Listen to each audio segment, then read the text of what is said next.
नमः शिवाय। श्रावण मास महात्म्य 19वां अध्याय। श्रावण मास की दोनों पक्षों की एकादशियों के व्रतों का वर्णन तथा विष्णु पवित्रारोपण विधि। ईश्वर बोले, हे महामुने, अब मैं श्रावण मास में दोनों पक्षों की एकादशी तिथि को जो किया जाता है उसे कहता हूँ, आप सुनिए।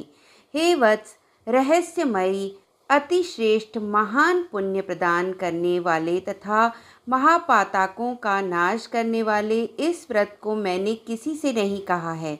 यह एकादशी व्रत श्रवण मात्र से मनुष्यों को वांछित फल प्रदान करने वाला, पापों का नाश करने वाला, सभी व्रतों में श्रेष्ठ तथा शुभ है।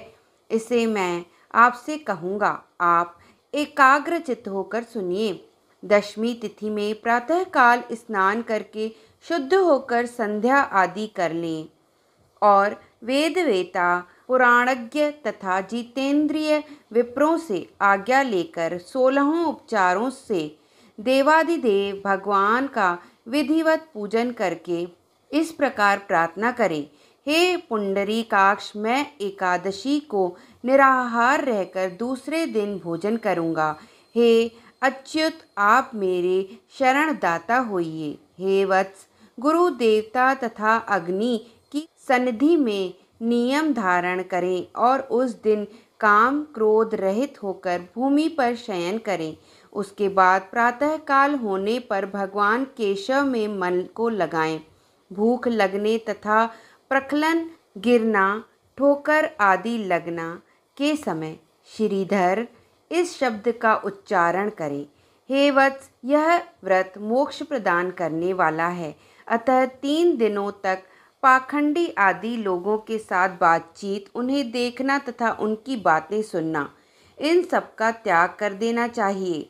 तदंतर क्रोध रहित होकर पंचगव्य लेकर मध्याह्न के समय नदी और आदि के निर्मल जल में स्नान करना चाहिए। सूर्य को नमस्कार करके भगवान श्रीधर की शरण में जाना चाहिए और वर्णाचार की विधि से सभी कृत्य संपन्न करके घर आना चाहिए। वहाँ पुष्प, धूप तथा अनेक प्रकार के नैवेद्यों से श्रद्धापूर्वक श्रीधर की पूजा करनी चाहिए। इसके बाद सुवर्णमय पंचरत्न युक्त श्वेत चंदन से लिप्त तथा 2 वस्त्रों से आच्छादित कलश को स्थापित करके और शंख चक्र गदा युक्त देवाधिदेव श्रीधर की प्रतिमा स्थापित कर उसकी पूजा करके गीत वाद तथा कथा श्रवण के साथ रात्रि में जागरण करना चाहिए। इसके बाद विमल प्रभात होने पर द्वादशी के दिन विधिवत पूजन करके कृतकृत्य होकर बुद्धिमान को चाहिए कि श्रीधर नाम का जप करे। इसके बाद उन शंख चक्र तथा गदा धारण करने वाले देव देवेश श्रीधर की पुनः पूजा करें और सुवर्ण दक्षिणा सहित कलश ब्राह्मण को प्रदान करें। उस समय ब्राह्मण को विशेष करके नवनीत अवश्य प्रदान करें। इस प्रकार प्रार्थना करें, भगवान श्रीधर, आज आप मुझ पर प्रसन्न हों और मुझे अत्युत्तम लक्ष्मी प्रदान करें। हे मुनि श्रेष्ठ, इस प्रकार उच्चारण करके जगत गुरु श्रीधर से प्रार्थना करके श्रेष्ठ ब्राह्मणों को भोजन कराकर अपने सामर्थ्य अनुसार दक्षिणा देनी चाहिए। उसके बाद सेवकों आदि को भोजन कराकर गायों को घास खिलानी चाहिए। इसके बाद मित्रों तथा बंधु बांधवों समेत स्वयं भोजन करना चाहिए। हे सनत कुमार, मैंने आपको यह श्रावण मास की शुक्ल पक्ष की एकादशी व्रत विधि बतला दी। इसी प्रकार कृष्ण पक्ष की एकादशी में भी करना चाहिए। दोनों व्रतों में अनुष्ठान समान है, केवल देवताओं के नाम में भेद है। जनार्दन, मुझ पर प्रसन्न हो, यह वाक्य बोलना चाहिए। शुक्ल एकादशी के देवता श्रीधर हैं और कृष्ण एकादशी के देवता जनार्दन हैं। हे सनत कुमार, यह मैंने आपसे दोनों एकादशियों के व्रत का वर्णन कर दिया है। इस एकादशी व्रत के समान पुण्य व्रत ना तो कभी हुआ और ना होगा। आपको यह व्रत गुप्त रखना चाहिए और दुष्ट हृदय वालों को नहीं प्रदान करना चाहिए। ईश्वर बोले, हे सनत कुमार, अब मैं द्वादशी तिथि में होने वाले श्री हरि के पवित्रारोपण व्रत का वर्णन करूँगा। पिछले अध्याय में देवी की कही गई पवित्रारोपण विधि के समान ही इसका भी पवित्रारोपण है। इसमें जो विशेष बात है उसे मैं बताऊंगा। सावधान चित्त होकर सुनिए। हे महामुनि, इस व्रत के लिए जो अधिकारी बताया गया है उसे आप सुने। ब्राह्मण, क्षत्रिय, वैश्य, शूद्र तथा स्त्री, इन सभी को अपने धर्म में स्थित होकर भक्ति पूर्वक पवित्रारोपण करना चाहिए। द्विज को चाहिए कि अतो देवा अवंतु नो यतो विष्णुर्विचक्रमे पृथ्व्याः सप्त धाम भेः, इस मंत्र से विष्णु की पूजा करें। स्त्रियों तथा शूद्रों के लिए नाम मंत्र है जिसके द्वारा वे विष्णु की पूजा करें।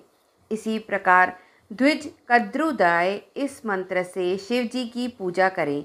स्त्रियों तथा शूद्रों के लिए नाम मंत्र है जिसके द्वारा वे शिव जी की पूजा करें। सद्गुरु में मणिमय, त्रेता में सुवर्णमय, द्वापर में रेशम का और कलयुग में कपास का सूत्र पवित्रक के लिए बताया गया है। सन्यासियों को शुभ मानस पवित्रारोपण करना चाहिए। बताए गए पवित्रक को सर्वप्रथम बांस की सुंदर टोकरी में रखकर शूद्र वस्त्र से ढककर भगवान के सम्मुख रखे और इस प्रकार कहे, हे प्रभु, क्रियालोप के विधान के लिए जो आपने आच्छादन किया है, हे देव, आपकी प्रसन्नता के लिए मैं इसे करता हूँ। हे देव, मेरे इस कार्य में विघ्न न उत्पन्न हो। हे नाथ, मुझ पर दया कीजिए। हे देव, सब प्रकार से सर्वदा आप ही मेरी परम गति हैं। हे जगतपते, मैं इस पवित्रक से आपको प्रसन्न करता हूँ। ये काम क्रोध आदि मेरे व्रत का नाश करने वाले ना हों। हे देवेश, आप आज से लेकर वर्ष पर्यंत अपने भक्त की रक्षा करें। आपको नमस्कार है। इस प्रकार कलश में देवता की प्रार्थना करके बांस के शुभ पात्र में स्थित पवित्रक की आदर पूर्वक प्रार्थना करनी चाहिए। हे पवित्रक, वर्ष भर की कई पूजा की पवित्रता के लिए विष्णु लोक से आप इस समय वहां पधारें। आपको नमस्कार है। हे देव, मैं विष्णु के तेज से उत्पन्न मनोहर सभी पापों का नाश करने वाले तथा सभी कामनाओं को पूर्ण करने वाले इस पवित्रक को आपके अंग में धारण कराता हूँ। हे देवेश, हे पुराण पुरुषोत्तम, आप मेरे द्वारा आमंत्रित हैं, अतः आप मेरे समीप पधारे। मैं आपका पूजन करूँगा। आपको नमस्कार है। मैं प्रातःकाल आपको यह पवित्रक निवेदन करूँगा। उसके बाद पुष्पांजलि देकर रात्रि में जागरण करना चाहिए।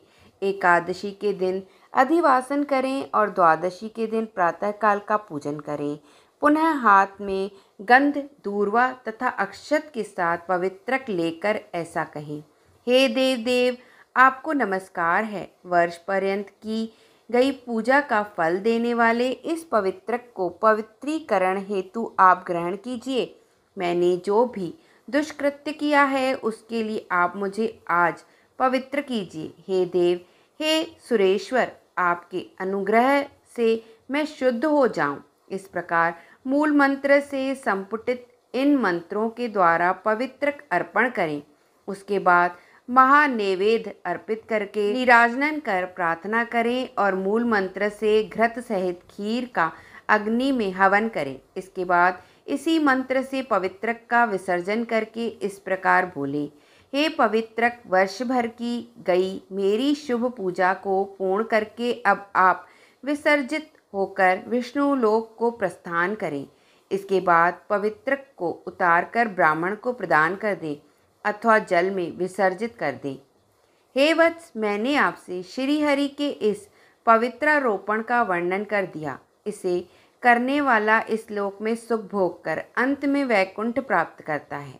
इस प्रकार श्री स्कंद पुराण के अंतर्गत ईश्वर सनत कुमार संवाद में श्रावण मास महात्म्य में उभय एकादशी व्रत कथन और द्वादशी में विष्णु पवित्रारोपण कथन नामक 19वां अध्याय पूर्ण हुआ। धन्यवाद।